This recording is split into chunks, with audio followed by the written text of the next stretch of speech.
Welcome to another episode of Times Square Kung Fu. I am your host, Frankie Balboa, aka the Shogun Supreme. And I'm Peter Gligoski, freelance gaming and film critic. Today we're going to be talking about two Eureka releases, but our first one up is the soon-to-be-released Broken Oath, Angela Mao's Lady Snowblood knockoff. Yeah, it comes out on October 22nd in the States. Probably comes out earlier in the UK. And of course, as always, massive shout out to MVD Group Entertainment for hooking us up with these review copies. Because in case you guys don't know or forgot, MVD and Eureka have a partnership. Because of MVD's output and all that jazz, we're finally able to get films like this in the States, man. But shout out to them and that partnership. It's gonna be a fun one, man. So Peter, like we spoke earlier, we're gonna do things differently going forward. We're going to get straight to the point, man. We're going to talk about the good, the bad, and the special features, and if you should get it or not. Let's get into this bad boy.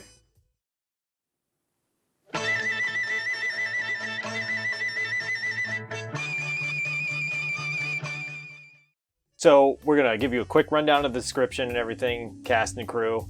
It's going to be nice and simple.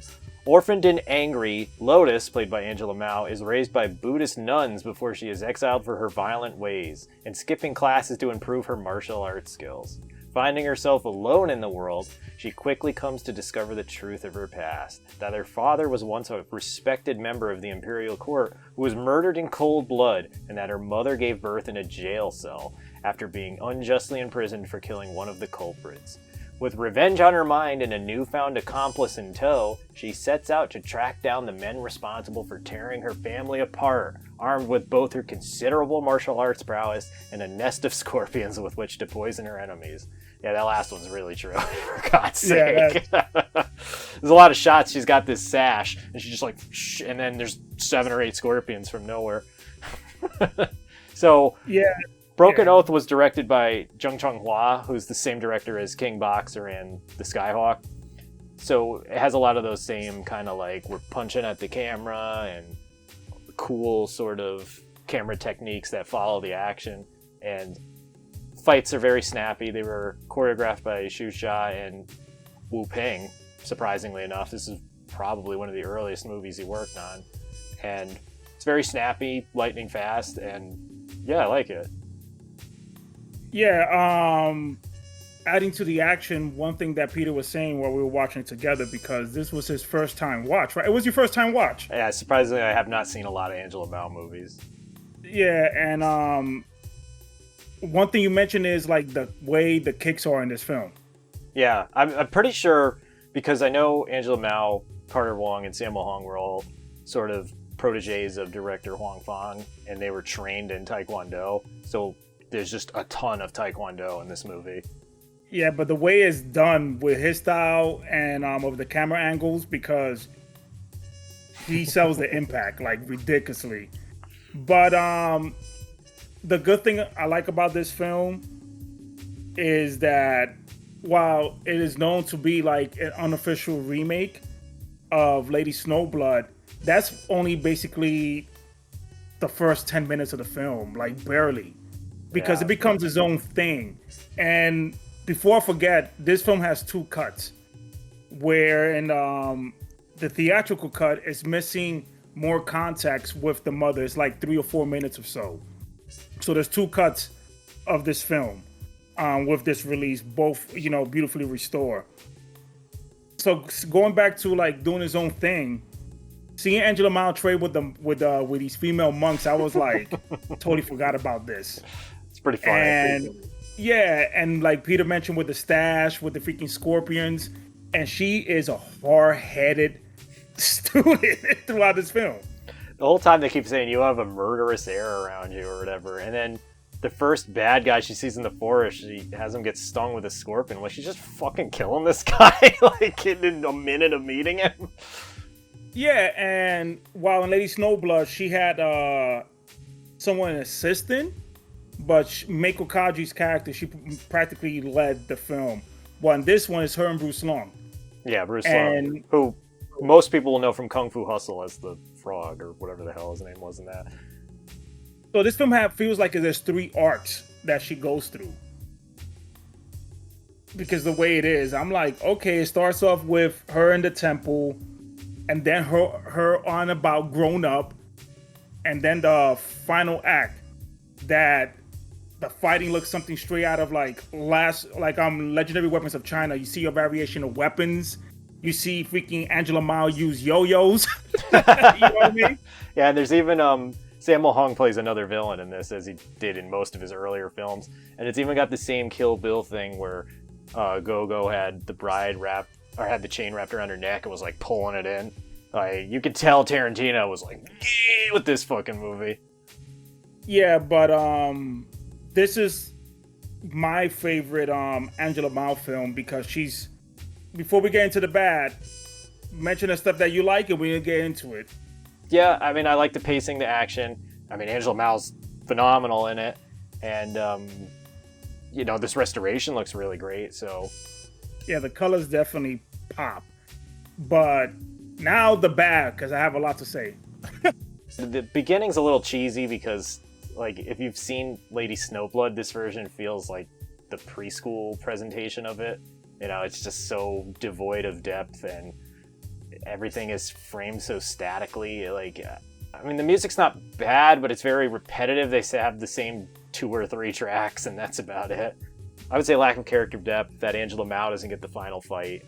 The pacing is good, but at times the story elements just sort of jumble up and you're not sure quite what the villain's motivation is. And it's like super obvious that this one guy is the villain, and then they try to play it off like, oh, I fooled you the whole time, but... Yeah, it gets... You could feel like this film was burning out towards the end. Yeah. Because it was going somewhere, and there's a part of the film that I don't want to mention or spoil, which be like, oh, okay, now things are about to get real. But this is just a few nitpick, is that the action repeats itself. If I would have seen one more low-high kick, I would have lost my mind. Angela Mao does it. Bruce Long, everybody does it. The action doesn't really get spiced up towards the end. What I mean in the repetitive nature. Because, man, I'm like, oh, there goes that string, bro. Like, it's like in Tekken, like I told you. You did say that while we were watching. Yeah, just duck the high and while rising too. That's it. Launch him. Nope. No, didn't learn. That, and I mean, you already mentioned it. I wish Angela Mao got the last fight. I'm like, can she just carry? Like, why she gotta get carried? Because Bruce Long gets like a massive amount of shine towards the end. Besides the bad, we're gonna get into now we got over the bad, I mean, the special features. And I mentioned to Peter, that Frank Dench commentary, it is ridiculous. Off the bat, you already know Frank Dench. He does the titles. But just one thing that he pointed out was they mislabel the composer. It's not Joseph Kuhl. I was like, he mentions it. I think I'm not trying to. I forgot the name, but it's Frankie somebody Chan. else. Yeah. And after that, I'm like, I'm not used to Frank Dench taking pauses, and then Mike Tyson uppercut, more stuff. I'm like, you remember we were talking on the phone? I'm like, yo. Every time you see Frank Dench on the commentary track, you're like, okay, he's going to bring it in. But then there's ones where he's hitting you with some info. You're like, what the fuck, man? So Frank Dench, you freaking crushed it.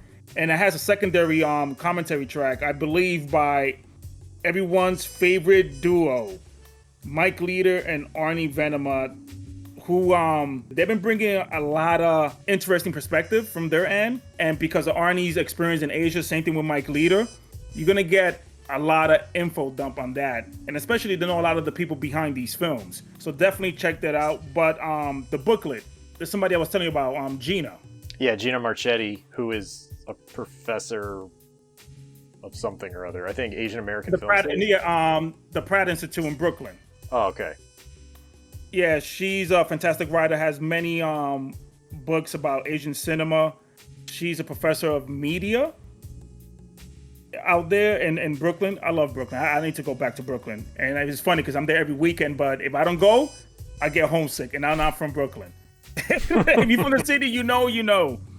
So it has 2 essays. It has her essay, and it has somebody else. Leon Hunt, yeah, he's the Kung Fu Cult Masters author. Here's the thing, and I was talking to Peter about this. I keep it 100, and Peter had a point. I'm like, yeah, some of the stuff we got him before, but there's people that not buying every single Angela Mao film. So again, there's some great info on it, some history. Again, comparing it to Lady Snowblood and all that, and of course, more on because Gina breaks down stuff that was going on during Shaw Brothers and some of the Japanese films going on in the period. And, when they're doing rape revenge type of films. Special features, awesome. Essays, awesome. Picture quality, awesome. Audio. Yeah, that's like well, the audio's a little flat, I guess. But again, you got to work with the elements you have. And this movie, like any Hong Kong movie of that era, was probably kept in a leaky basement somewhere. So yeah, but the picture quality is fantastic. Great colors and all that. But again, it comes out October 22nd, and I highly recommend it. What do you think, Peter? Yeah, I would recommend this. I was a little skeptical at first because, Lady Snowblood remake, like, it doesn't live up to that, so don't go in expecting that. But it's a very good movie, solid choreography, and Angela Mao really knocks it out of the park. Yeah, she definitely brings it, and man, that final fight before it flames out, worth it. Seeing Samuel get busy and all the weapons we seen there. But next up, what we got, Peter? We got the Yun Biao classic, The Champions. Let's get into it.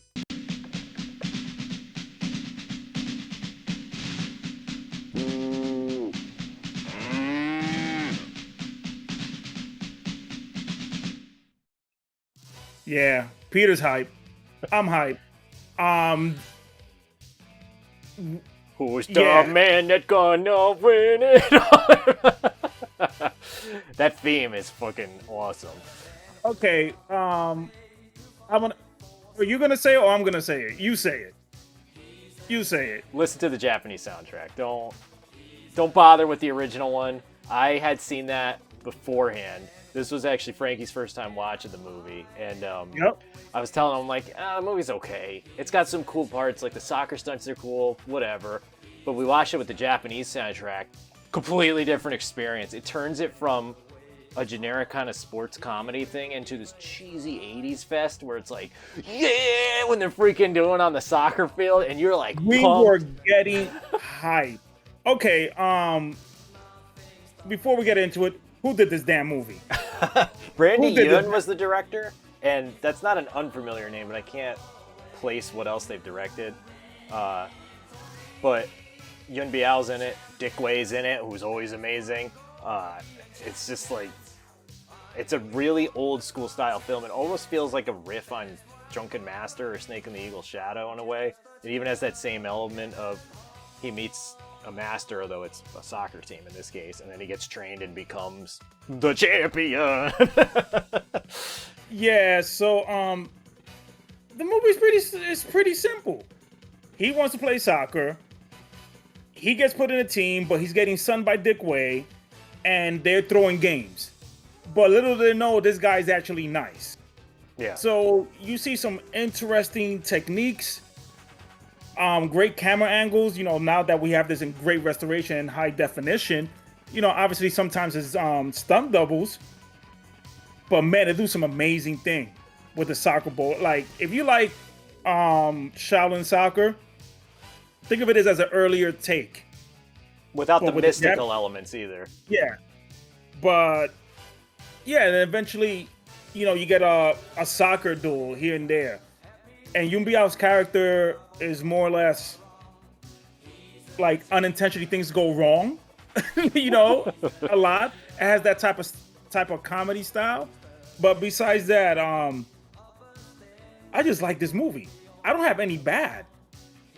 With the Japanese soundtrack on. With the Japanese soundtrack on, yeah. And I was showing Frankie, like, there's certain scenes where it's like the music's bumping. You're like, yeah, this is pretty groovy. You flip over to the original Cantonese, or even the English dub in this case, and it's like nothing. No music.